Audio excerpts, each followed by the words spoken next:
I see youngsters, you know, teenagers walking around with beat busts and pages. Fire, one of the 5 elements of creation, which have far too many authority.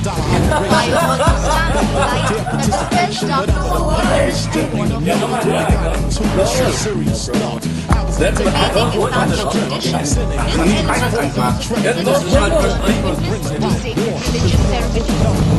In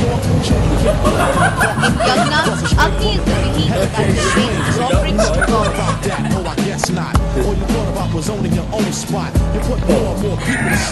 The Panchagni Yagna, or the 5-fold fire Yagna, is one of the most difficult Yagna. This discipline, in which 4 fires are kindled in cardinal dimensions, and meditation is done, George Duck, seated in heaven, sun, fire.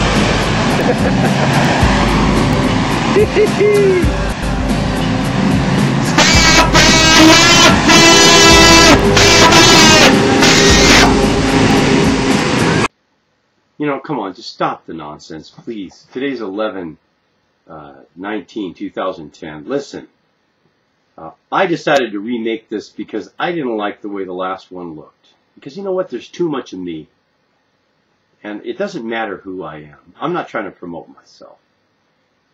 But I'll tell you what. When I went to Nithyananda's temple in Montclair, California, June 12th, 2010, I walked in the door and I saw, you know, what it was, and I said, wow, this is something that I need to investigate. And you got to realize that I have been hammered in my life by religion. And I walked in there, and the first thing I saw was this controversy. And I said, well, I know one thing, that a controversy like this proves one thing. This guy is not God. I mean, he's not some omnipotent God. Because that's pretty obvious, because if it were an omnipotent God, then he would have known there was a video camera in his room, or that his lieutenant was going to, or his driver was going to turn on him or something. Okay, so I knew that that wasn't, I didn't have any illusion about that, but I knew that this guy had tapped into something, and that I was going to, you know, find out what that was. And I said, well, I know one thing, that a controversy like this proves one thing. This guy is not God. I mean, he's not some omnipotent God.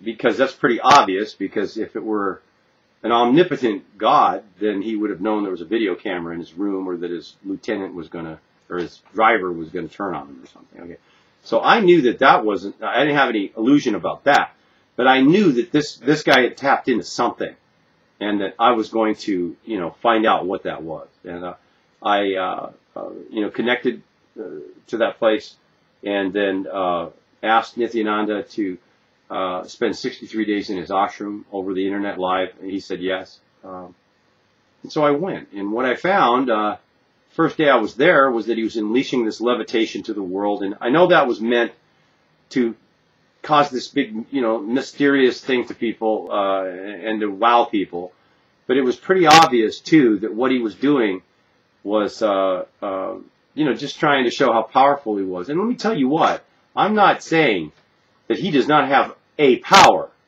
but I'm telling you that it is not all love, happiness, roses, and peace. Okay, I do know that for sure. The way I know that is this. It's very known that it's written that you don't get bitter and sweet water from the same well. I mean, you don't get pears from apple trees. Okay, so a good tree bears good fruit. A bad tree bears bad fruit. I thought maybe these charges are all chunked up and all that, but the truth was this. I was so needy, and I wanted so bad for this to be true, that I really looked past everything and just said, no, maybe this has got to be true. Okay? I just had to believe that that was possible. Now listen, I went and saw what it was, took a taxi ride into Bangalore. Rather than stay there, I said, I gotta go. And I left. And the people that I met in Bangalore, just at absolute random, I had an incredible experience. And these were people that were really making a difference. I mean, they were really, I met kids on the street that were hungry. I mean, there's so many kids in India that are hungry and needy. And these people were addressing those needs. I mean, I went to the Mother Teresa mission, you know, and, they're taking care of handicapped kids that just get thrown in the gutter, and they're caring and loving for them. I mean, and that's not a real, lovable kind of, ministry, or like what Mother Teresa did in Calcutta, that kind of stuff. As a matter of fact, I came back from India, and with the exception of my brother, my family, they didn't want anything to do with me. I mean, I go to India and it's like you're tainted goods. Okay, so I mean, I love them, but it's just that's just the way it is, and so the truth is, I wanted this to be true, and I came to find out that it wasn't. But then the people that I met after that, and the people that I met back here in the USA as well, I mean, these are people who are really, really making a difference. So, John, I was really angry when you called my daughter from India. Okay, when I found out that they were putting people on the phone without even scrubbing the names through the do not call list, which is a law in the United States. They weren't checking to see if people were sexual predators. They just put people on the phone calling minors. That lit me up. Okay, and that still lights me up. Okay, that is not going to happen. That is not right. To just listen. I don't know about enlightenment, but I do know about common sense. If that's the sense behind this organization, to just throw people on the phone and just start calling people's minor children at random, that's a God you want to follow? Okay, that's what I'm talking about, bitter and sweet water. I mean, God is not the author of confusion. I know that to be true. Okay, so anyway.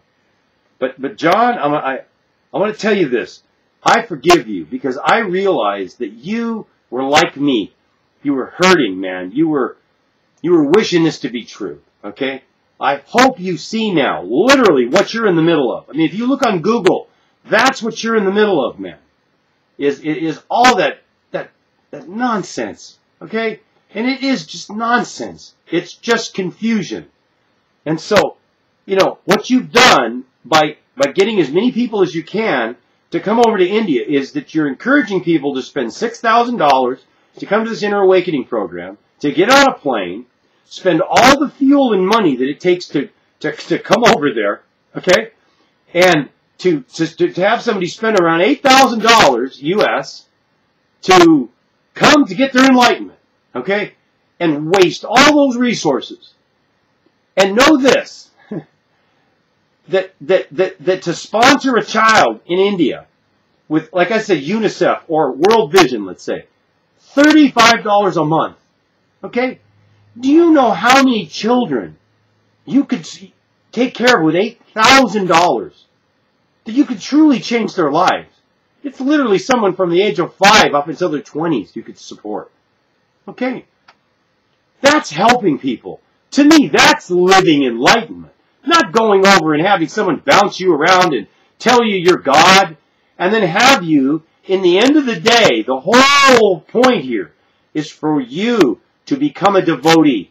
Okay? Reading off the website, I read this comment, and I mean, it hurts me. Because I realize this is a hurting person. This is a person that desperately needs a relationship with God. Okay? He wrote this. He says, something from at thy divine lotus feet. Okay. You are my father, mother, guru, and God. No matter what I am, accept my surrender and take me into your divine hold. I mean, this is a guy that's hurting. So you take a guy like this, somebody that's hurting like that, and Nithyananda says, yeah, come on over and get your enlightenment, and I'll take you into my divine hold?